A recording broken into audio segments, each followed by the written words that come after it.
I hope you all had a beautiful new year. I hope all of you guys were safe. And I hope that you guys go for some really big goals. I hope you guys achieve some really big goals in 2019. And I hope that those goals are met. Um, so, I wanted to talk about Mali today. And on my, Ancestry DNA account, I have 10% Mali. I had more Mali, I believe, before they updated. I can't really remember. But I have 10%, and Mali is this area. It's right here, but it's the Niger and the Burkina Faso, Guinea, Sierra Leone, Liberia, Senegal, and Mauritania. So it's cool to see this because as we know of some of the history of Mali, we know about Mansa Musa, and we know about how he was the richest man, and he was the richest man at that time, and he pretty much just along his journey just spread it, just gave gold out to everywhere he stopped, and that was really interesting. And here it talks about a little bit of the history of Mali. So it says, Mali's modern boundaries were drawn in 1890 when French Sudan was created and united two very different regions, the Sudanian savannas in the south and the Sahara Desert to the north. These man-made borders make our Mali region a mix of diverse peoples, but geography has always played a key role in Mali's history and people. The savannas at the edge of the desert made the area a natural locus for trans-Saharan trade, which connected Western Africa with Europe and Asia in pre-colonial times.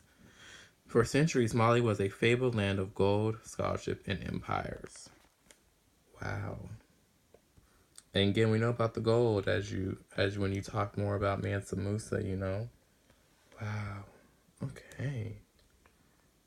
So we got also found in Ivory Coast, there's Ghana, Senegal, Gambia, Sierra Leone, and Niger. Wow. A land of empires. Historically, parts of Mali fell within three great West African empires: the Ghana, the Mali, and the Songhai. Wow.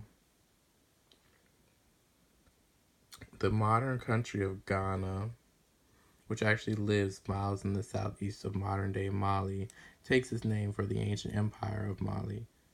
Founded by the Songhai people, the Ghana Empire lay between the Senegal and Niger rivers and dominated trans-Saharan trade from about 700 to 1100 AD. Ghana was rich in gold, salt, ivory, and slaves all moved along the trade routes. Ghana also amassed wealth by taxing commodities that passed through its territory. Muslim traders from North Africa introduced Islam to the region, and today more than 90% of Malians identify themselves as Muslim. And that makes sense. That makes a lot of sense.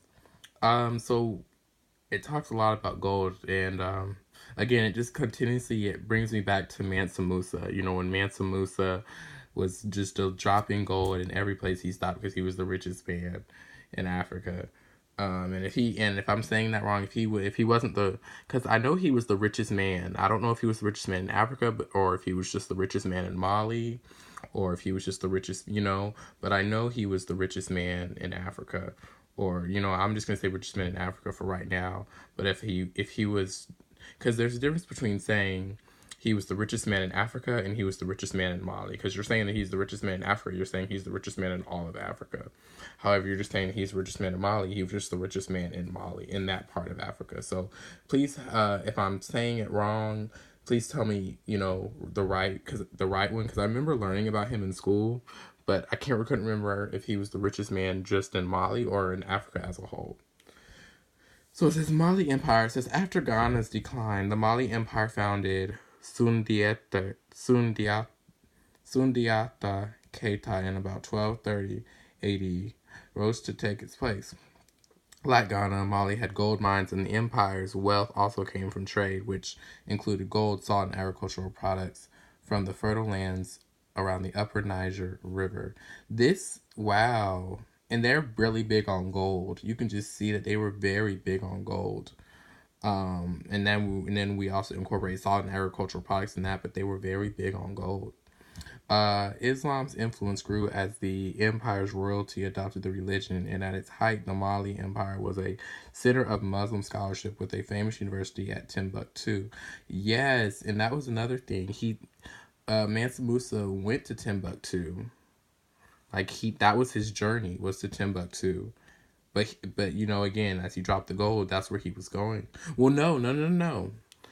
Mansa Musa was from Timbuktu.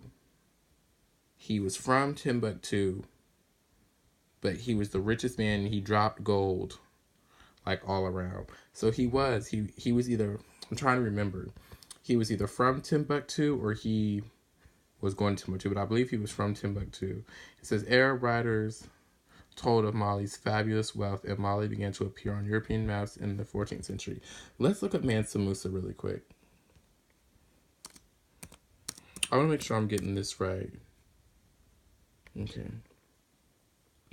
So Mansa Musa I of Mali. Musa I, or Mansa Musa, was the 10th Mansa, which translates to Sultan, conqueror, or emperor of the wealthy West African Islamic Mali Empire. Born Mali Empire. Let me see.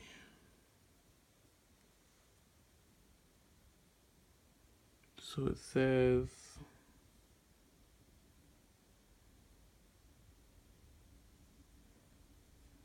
I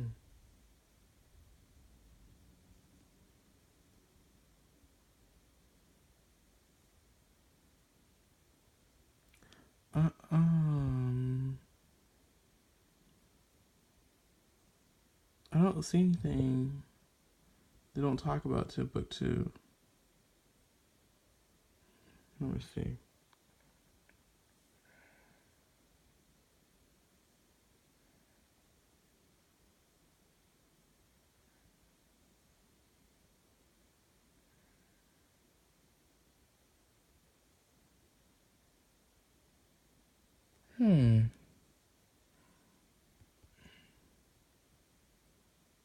Okay, it says Musa embarked on a large building program, raising mosques and madrasas in Timbuktu and Gao.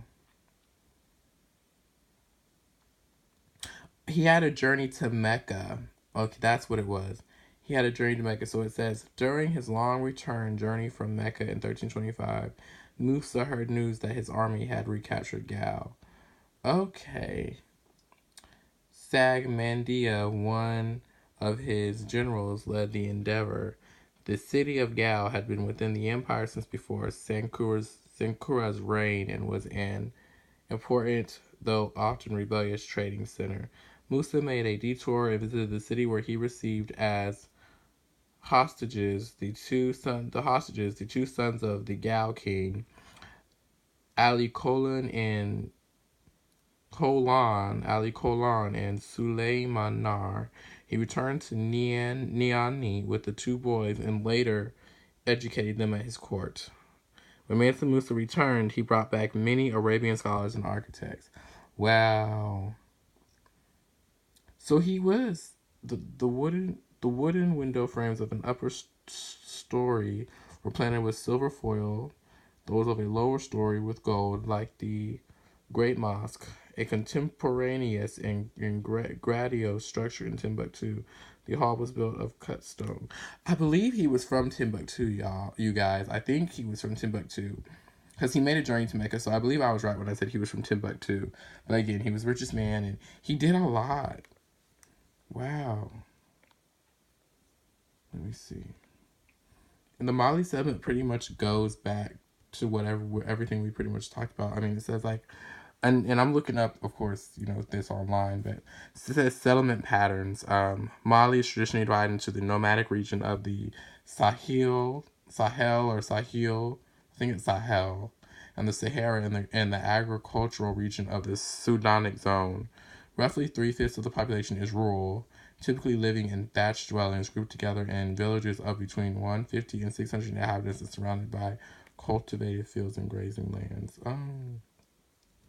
So here it has like a pie chart of the Mali urban rural, and then this is from 2015, and it's like Mali is 60 back in that time. I mean, this may have changed in the past in the past 3 years because it just became 2019, so we can't really say four. But rural was 60.1% was rural and 39.9% was urban. Wow, look at some of these people.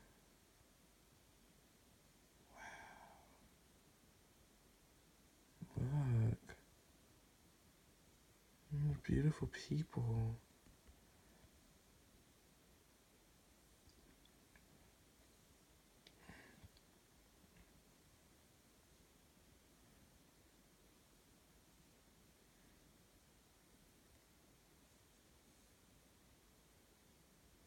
I love this photo right here. It's a beautiful photo.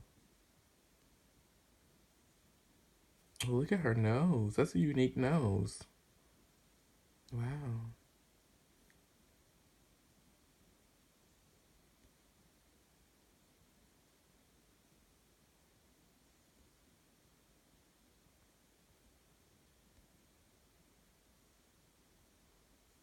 Wow.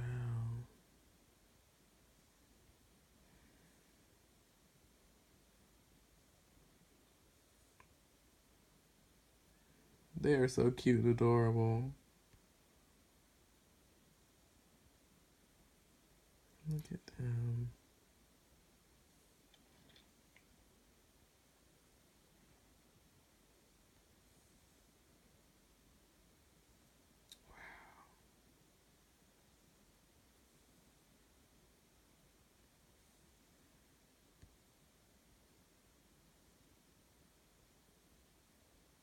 Wow, look at these people.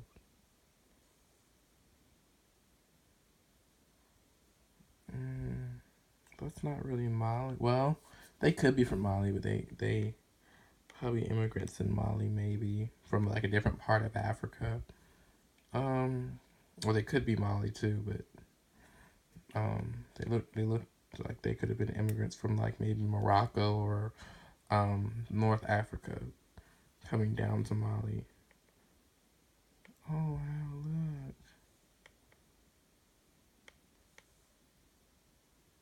That's oh, I love that photo right there.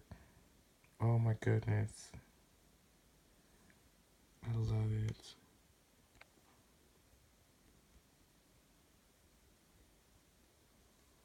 Look at this photo, y'all. Hold on, there's a photo I saw. Look at this woman. She's so pretty.